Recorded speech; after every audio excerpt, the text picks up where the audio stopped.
Nós precisamos de Ti. Nessa manhã, venha falar ao nosso coração. Nós não queremos apenas conhecer as Tuas verdades, mas nós queremos tomá-la como nosso alimento. Nós queremos experimentá-las em nosso viver. Ó Senhor Jesus, amém. Senhor Jesus. Nós vamos falar hoje sobre dízimos e ofertas. Nós não damos tanta ênfase em nossas reuniões na questão de dízimos e ofertas. Todos os irmãos sabem que ali atrás há uma caixa de ofertas, onde está escrito gasofilácio, é uma caixa de oferta. Do lado dela tem vários envelopes. Para que esses envelopes? Ninguém precisa saber quem está ofertando. Mas, às vezes, você tem um sentimento específico. Eu quero ofertar para obra na África. Ou, às vezes, você está vendo a necessidade de um irmão ou de uma irmã que está passando por necessidade. E se você oferta diretamente, causa-se um certo constrangimento. Então você coloca ali, né? Irmã fulana de tal.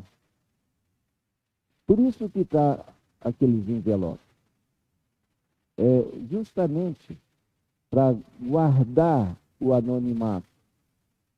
O Senhor falou que a sua mão direita não sabe o que a esquerda faz. Ninguém precisa saber quem ofertou ou quanto ofertou. Mas o Senhor sabe de todas as coisas. Então, não somos nós que vamos controlar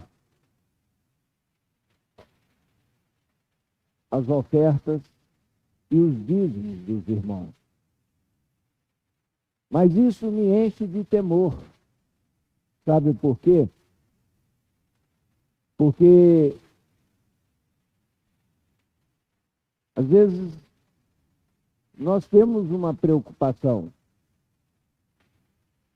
que o caráter dos irmãos fique frouxo. Ninguém está controlando. E, às vezes, até mesmo por esquecimento. Eu não gosto muito de comprar fiado, mas por questões práticas, às vezes, a gente tem em algumas lojas, por exemplo, de insumos de pecuária, eu tenho conta. E às vezes o tempo passa tão depressa que chega aquele dia e você esquece. Isso pode acontecer também. Então, nós precisamos ter mais zelo com as coisas do Senhor que a gente tem com o açougueiro, onde a gente tem a ficha e compra a carne. Porque se a gente esqueceu, o açougueiro vai ligar, você esqueceu de passar aqui, passa aqui. E o Senhor? Será que o Senhor vai ligar ou vai puxar a sua orelha? Senhor Jesus, irmãos, nós não podemos agir relaxadamente com as coisas do Senhor. Nós precisamos, quando erramos, falhamos, pedir perdão e corrigir os nossos erros.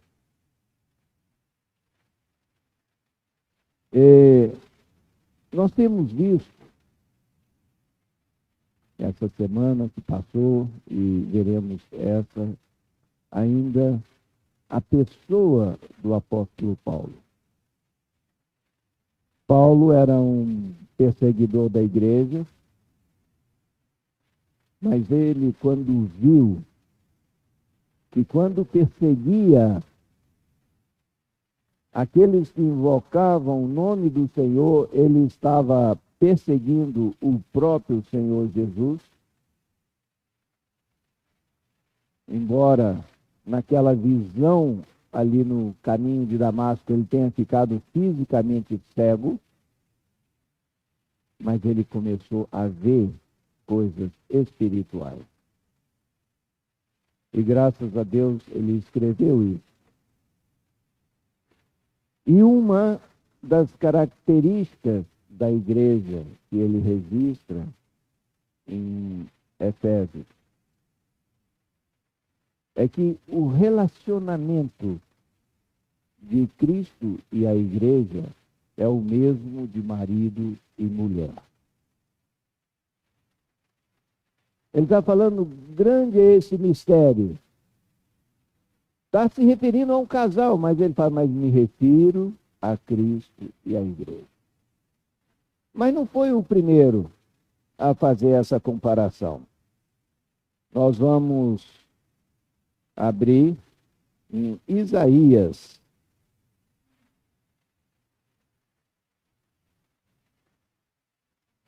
54.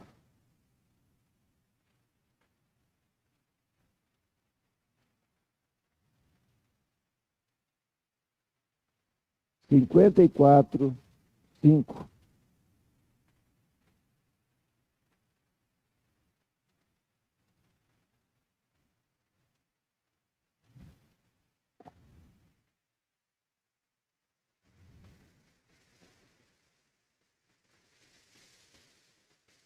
Isaías 54, 5.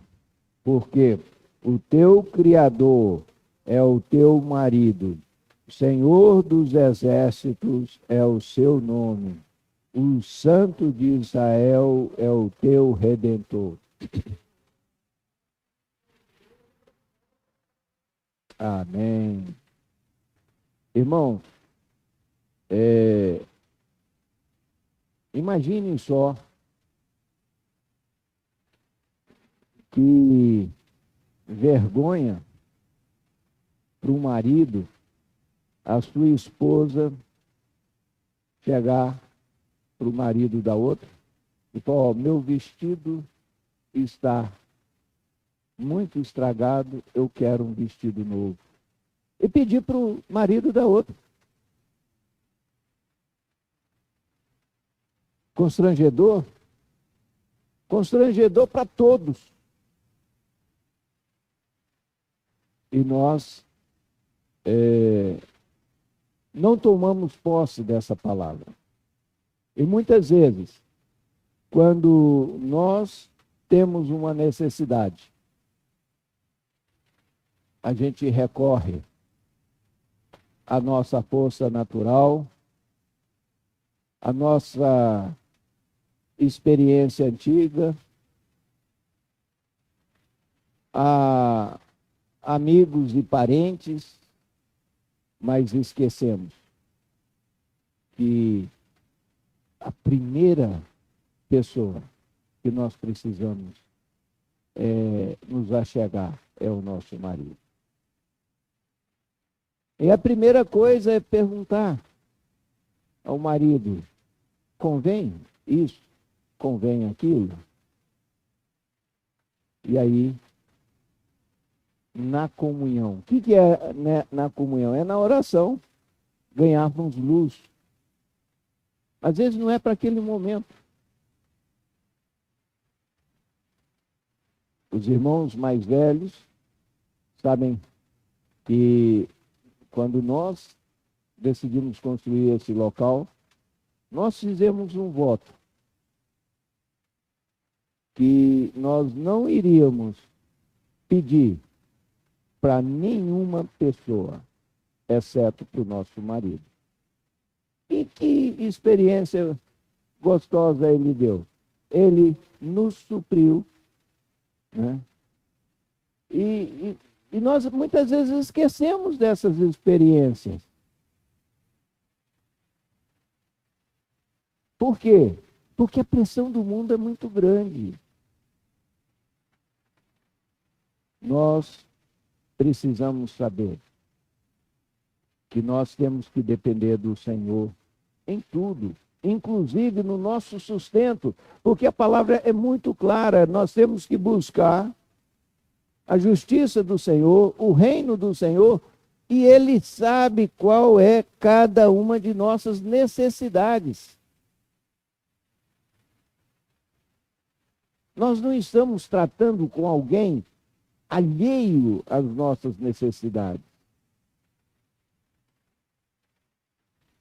Quando Jó, ele questiona a Deus, naquela época, ele fala, mas o senhor não é homem para saber o que eu estou passando. Mas nós não podemos falar isso mais para o Senhor. Porque ele se fez homem. E ele passou por todo tipo de tentação e provação que nós passamos. Ele não teve um viver simples. Ele teve um viver de muita labuta. Imagine naquele tempo, morando numa terra árida,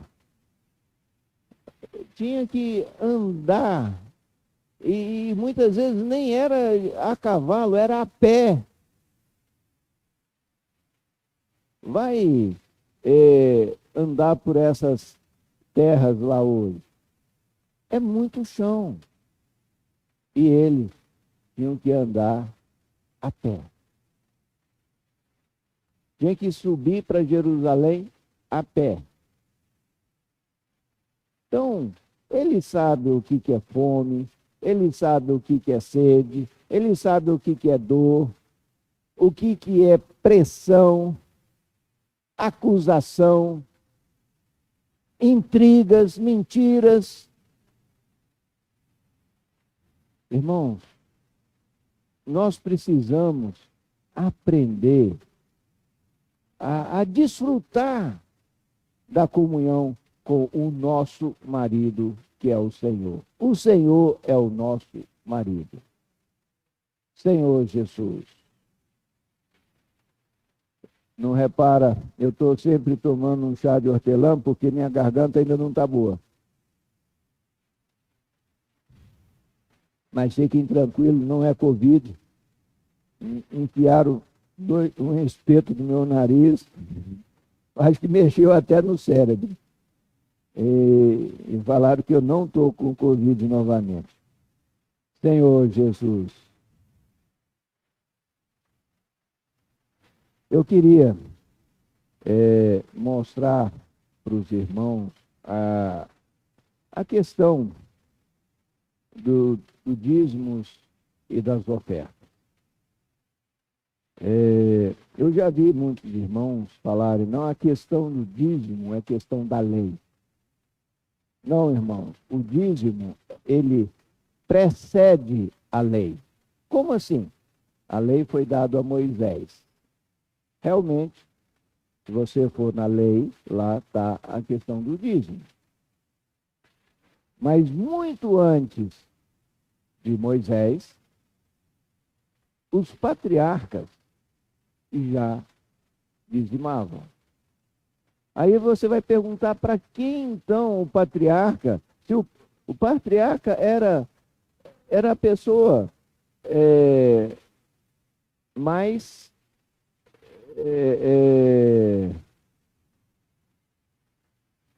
a maior autoridade na terra naquela época. Era Abraão, o patriarca.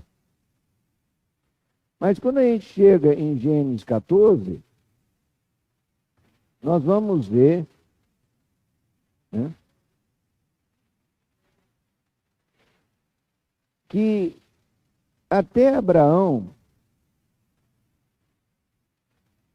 ele dá o dízimo.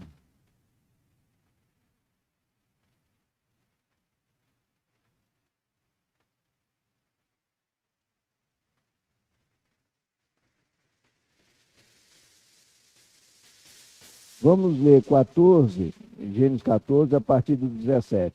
Após voltar Abrão de ferir Quedor, iria, deixa eu pôr meu óculos aqui,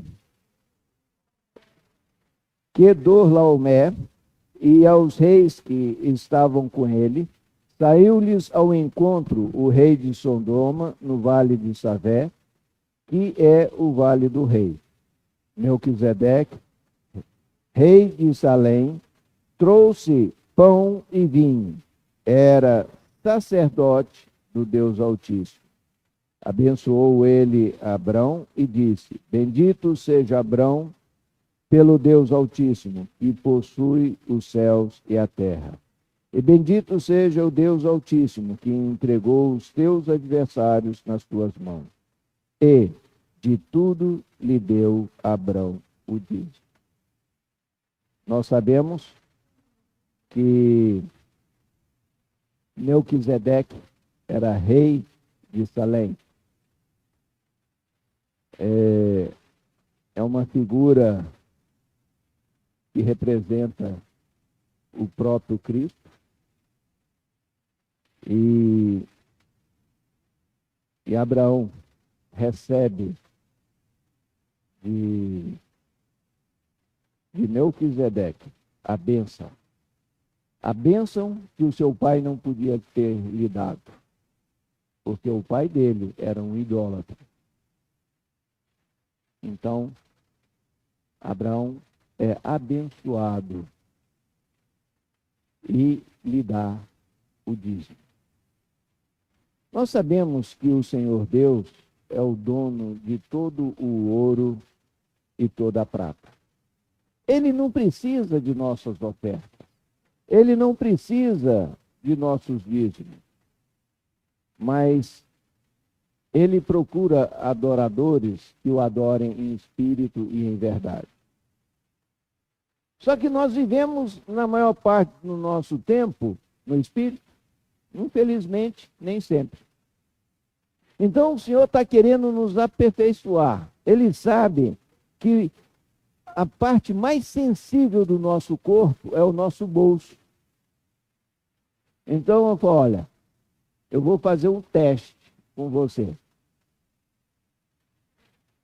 Embora eu seja espírito, embora o espírito habita dentro de você, eu quero fazer um teste. Eu quero que você regularmente pegue 1/10 daquilo que você ganha e coloca na caixa de ofertas. É um teste que o Senhor está nos dando a cada mês. Então, vamos aprender a ser fiel ao Senhor. Como eu falei, a lei, ela depois incorporou esse princípio que já existia no tempo dos patriarcas. Mas eu gostaria de mostrar para os irmãos, no Novo Testamento, algo que fala especificamente sobre o dízimo. Fala Mateus 23, 23.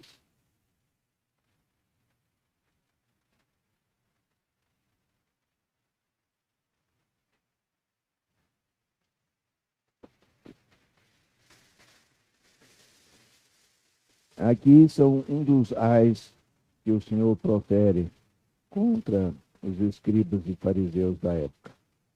Ai de vós, escribas e fariseus, hipócritas. Hipócritas quer dizer teatro, né? Está fazendo uma encenação, né?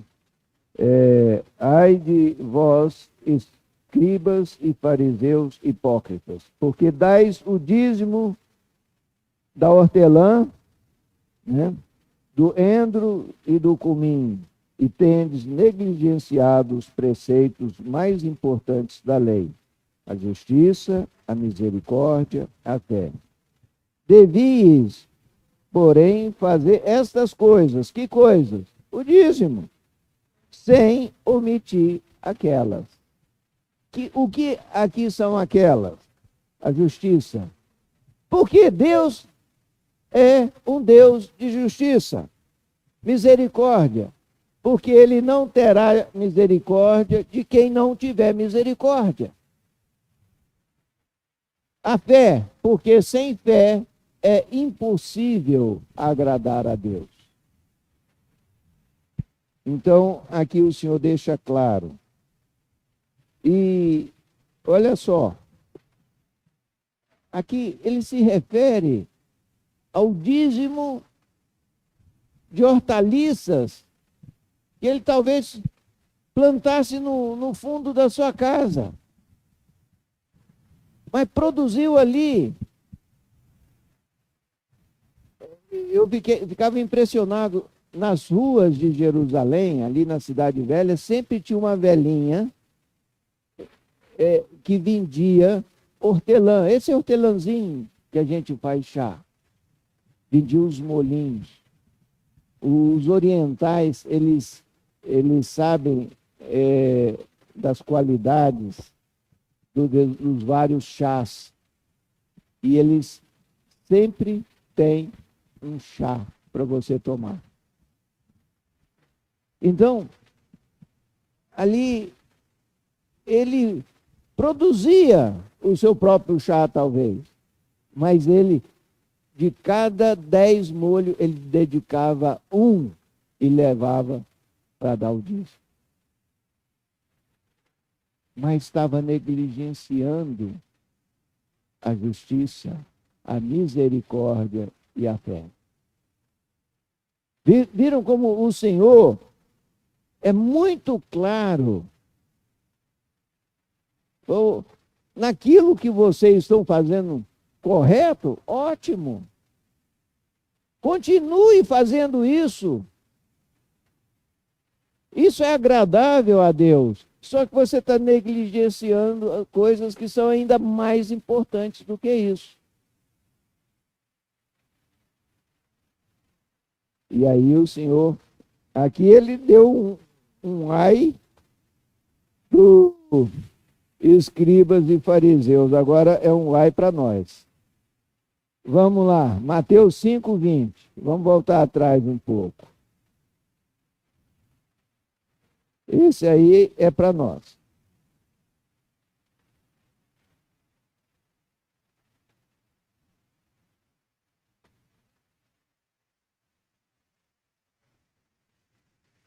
Aqui.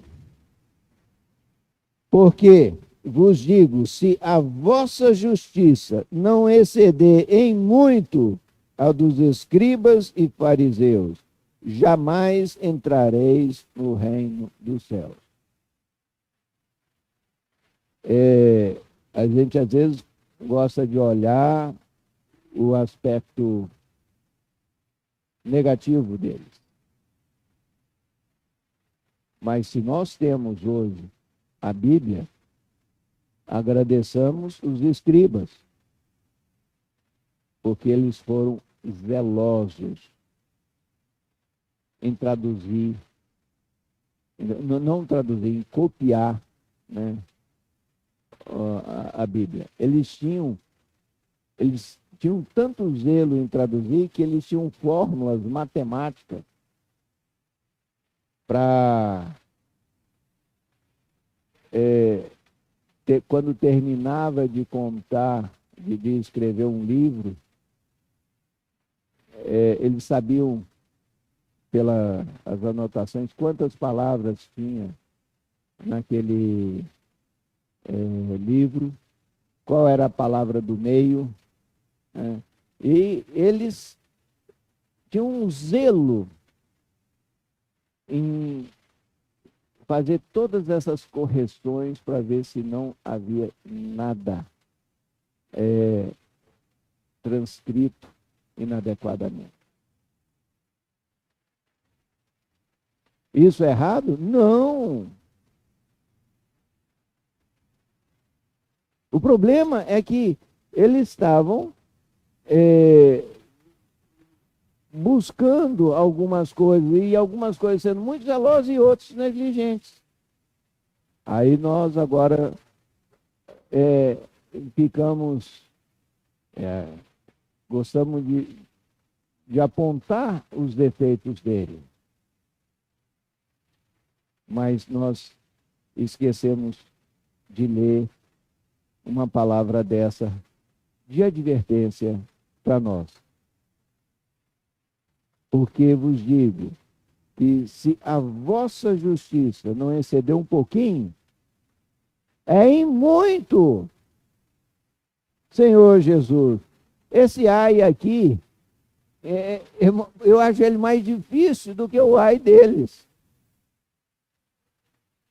O Senhor, ele não veio facilitar muitas coisas para a gente. Aí a gente tem que falar, Senhor, é impossível. Porque o zelo deles é muito grande. Eu tenho que reconhecer que eu, na minha força natural, eu não consigo chegar nem aonde eles chegaram.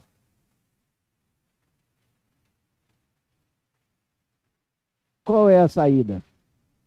O Senhor fala, ele está procurando quem o adore em espírito e em verdade. Nós temos que reconhecer, Senhor, no meu natural eu não consigo nem dar o dízimo, porque quando eu vou tirar o dinheiro, eu falei, eu esqueci de pagar tal coisa assim.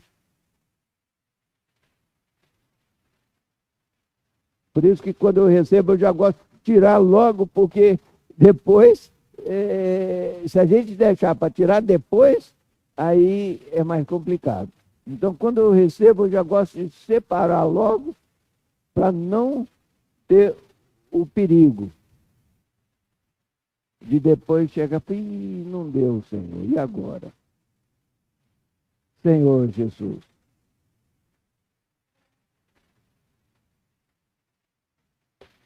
Irmãos,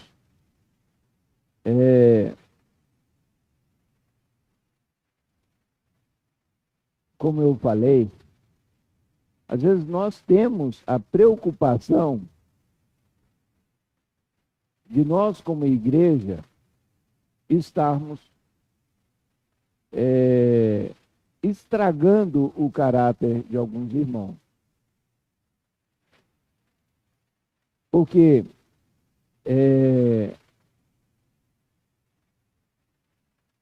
por exemplo, agora nós não estamos indo para a conferência.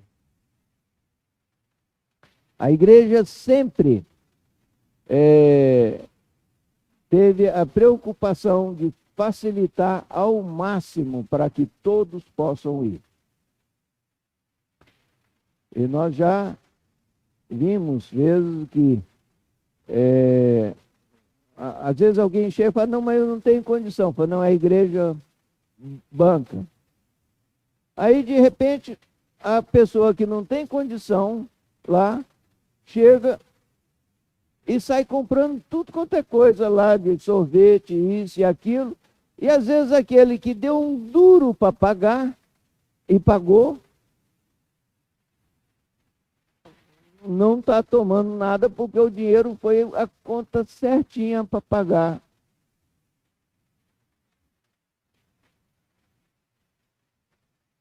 Mas nós precisamos saber que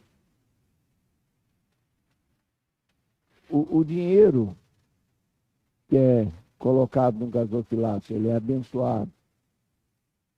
Todas as vezes, quando pelo menos 2 irmãos, quer seja um presbítero, quer seja diácono, abrem o gasofilácio, nós abrimos em oração e abençoamos. E esse dinheiro é para suprir todas as necessidades da igreja. Por exemplo, nós estamos construindo uma área de lazer para nós, um centro de convivência. E, óbvio, há gastos. Irmãos, o Senhor é o dono de todo o ouro e toda a prata. Ele poderia, no piscar de olhos, suprir tudo, mas Ele quer que nós possamos tomar parte em tudo. Agora, se eu sou tímido, se eu não quero participar, eu vou sofrer dano. O que é sofrer dano? Perder a oportunidade de ser abençoado. Porque quando nós ofertamos, isso é bênção para nós. Então, embora a gente tenha dedicado muito pouco tempo em nossas reuniões, embora a gente não fica dando ênfase, agora vamos ofertar, ou expor as necessidades, mas nós não queremos, por outro lado, cair em outro extremo, de não falar nada, e os irmãos acham, não há necessidade. Irmãos, o dízimo não é se há ou não necessidade. Se acontecer e estiver sobrando dinheiro em nossa conta, nós, em oração, vamos ofertar, como muitas vezes nós temos feito isso.